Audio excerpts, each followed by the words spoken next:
Welcome back to another episode of From Downtown.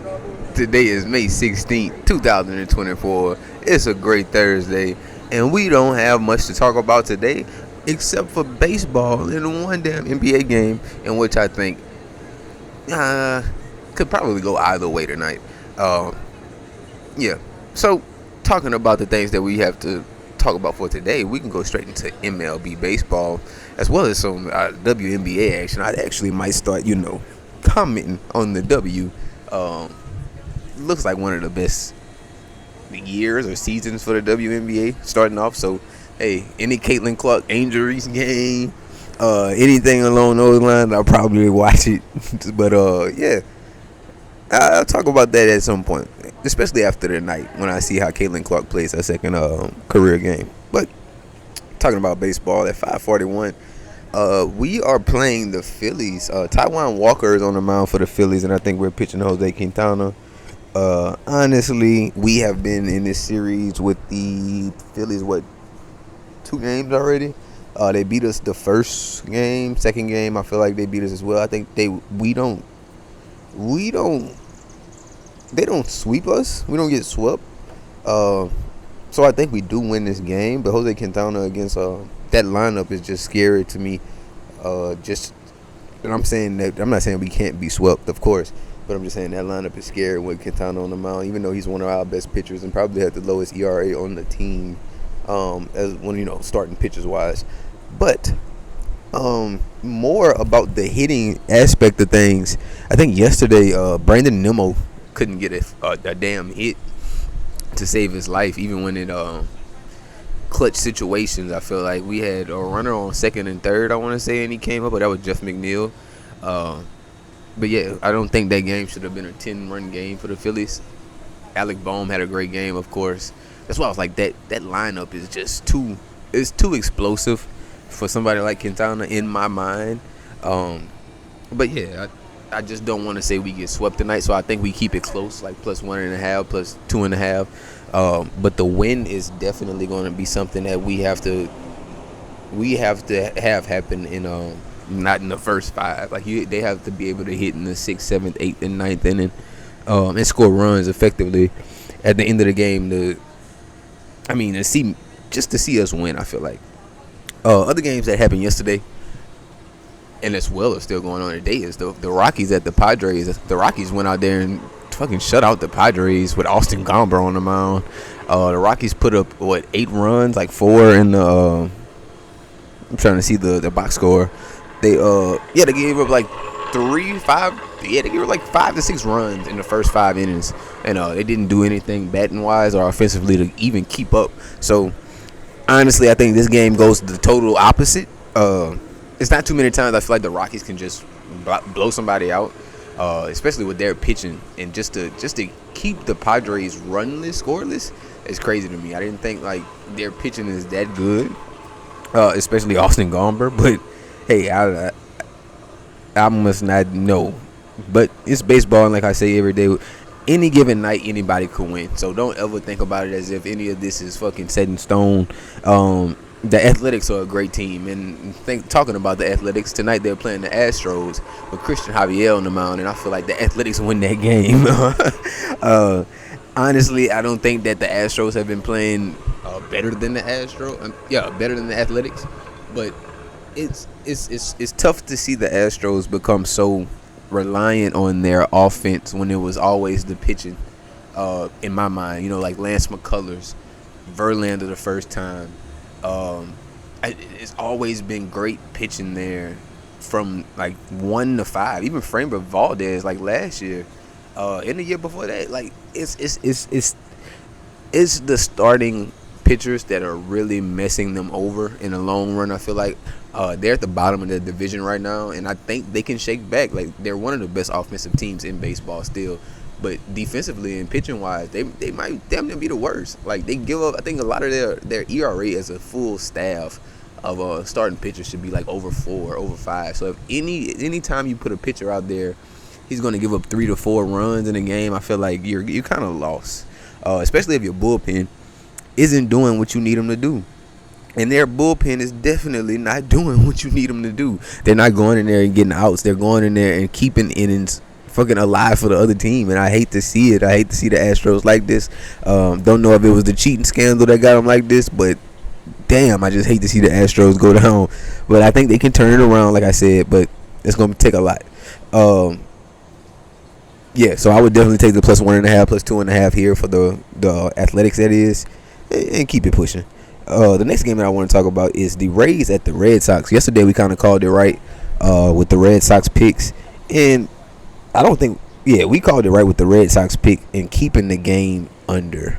We all thought Tanner Houck was going to, give up a lot of runs, but the Red Sox definitely covered our +1.5. The Rays ended up winning that game,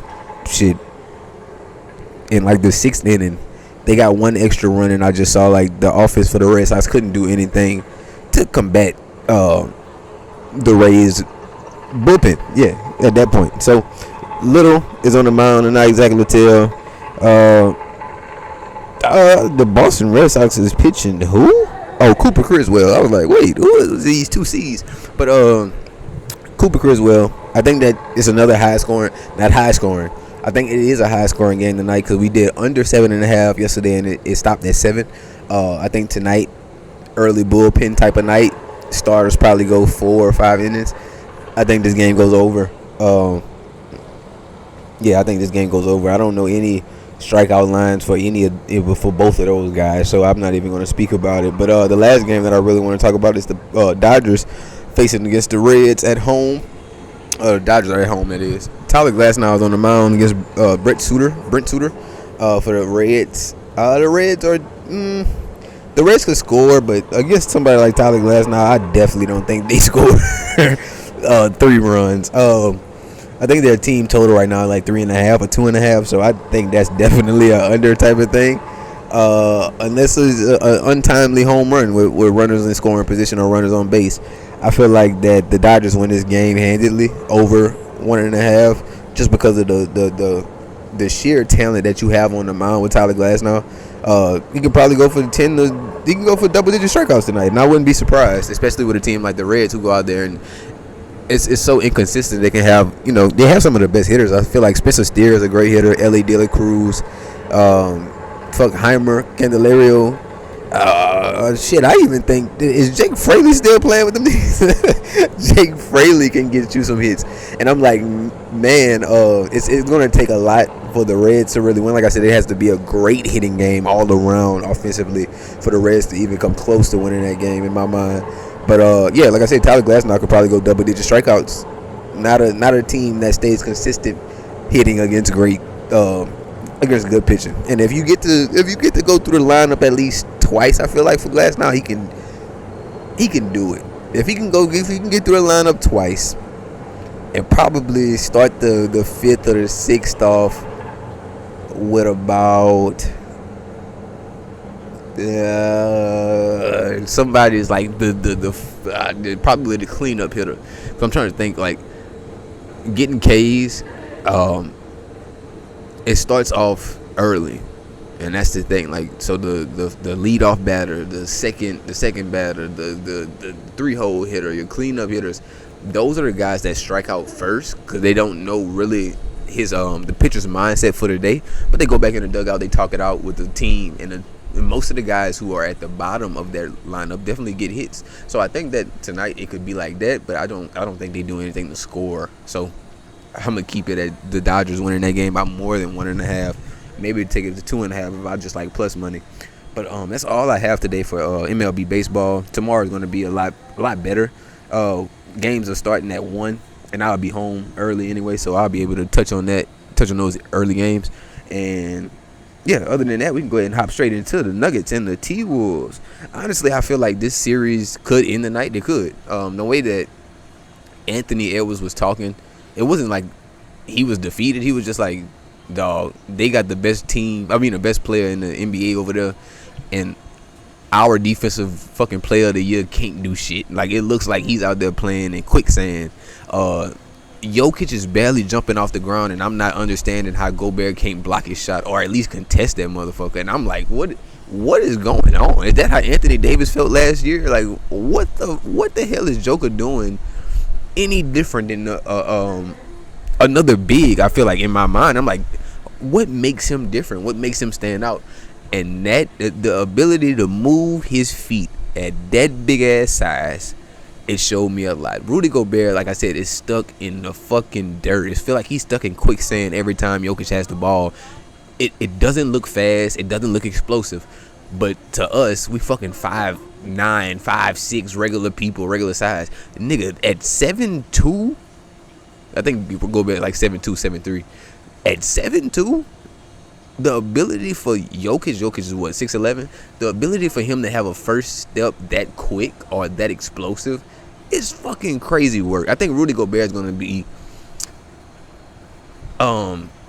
he's going to be at the whim of Jokic tonight. And I feel like a lot of people didn't even realize it, but like the game that Gobert didn't play, that was like one of the best defensive games they had against Jokic, because they had people on Jokic who probably couldn't match size-wise, but were quicker than Jokic. So Jokic couldn't get to his spot whenever he wanted to. Like Nas Reed, Cat was guarding him for a while. He just couldn't get to the spot he wanted to. But I feel like, I don't know if Rudy Gobert is prideful in his defense, but it's like, you're letting him get to his spot and thinking you're going to stop him, and that's not, that shit ain't working. He had 40 points on 13 for 22 shooting. Like, you're not going to stop him. I'm sorry. Only thing in my mind that can keep the Timberwolves from losing tonight is another great Ant game. Ant had fucking 40 the last game. He's looking for more from the others, but what else can you expect from Mike Conley? Like, come on. You need somebody to legit step up. You need Nickeil Alexander-Walker to go out there and get you at least 10 points. You need who else can fucking score? You need Cat to not be 7 for 18, 4 for 18, 4 for 14, something like that. It was a abysmal number. Like, if you're shooting that bad, I don't think you ever have a chance of beating the defending champs, no matter who the fuck they are. And I feel like they didn't lose hope. I feel like they took their heart out their chest when they won both games in Minnesota, the Nuggets that is. But man, it's gonna take a lot in my mind to see the Timberwolves pull this off tonight. Like I said, I don't think any series goes Game 7 except for the OKC Thunder and the Dallas game, just because any one of those teams could win at home. Like, home court doesn't matter to Dallas or OKC, like, so that doesn't really matter. But Minnesota and Denver's home court matters, and they lost both games at home.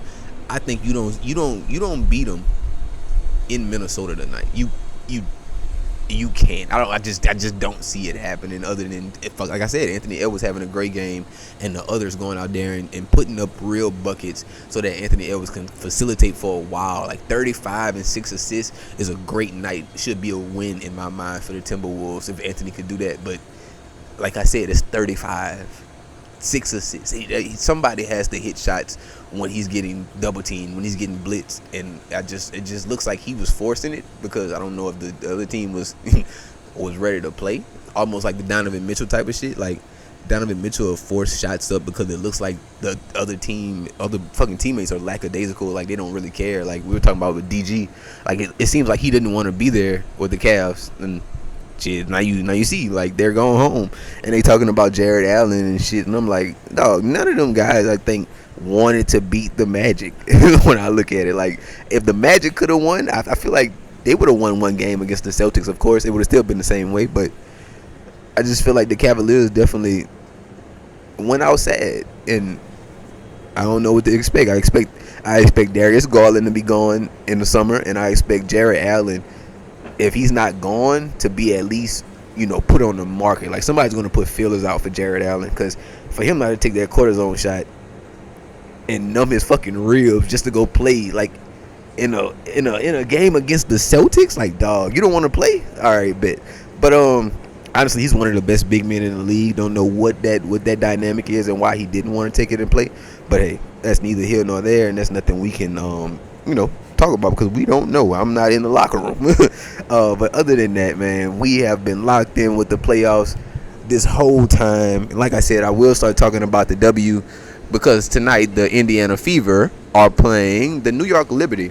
I only know that because Sabrina Ionescu The one who shot up against Steph is playing for the Liberty. And I know Caitlin Clark as well. And I know the big girl from the Liberty. I can't think of her name. Brianna Stewart. Yeah. Yeah, I know some girls in the WNBA. Stop playing. But other than that, I think that the Fever, I don't know. I'm not even going to tell you nothing about this game. I think that Caitlin Clark can go out there and score 20. I don't know if that's like a bettable thing when you look at any of your betting sites, but I would definitely take Caitlin Clark to have a good game. I think she went like 3 for 7, 11, like some shit like that in her first game, and she still ended up with like 17 points, so she got to the free throw line very easily in my mind. So hopefully they don't beat her up too much tonight and she gets 20 again. But other than that, this is From Downtown, and we will be back again tomorrow with an early episode around 12:30. So see you then.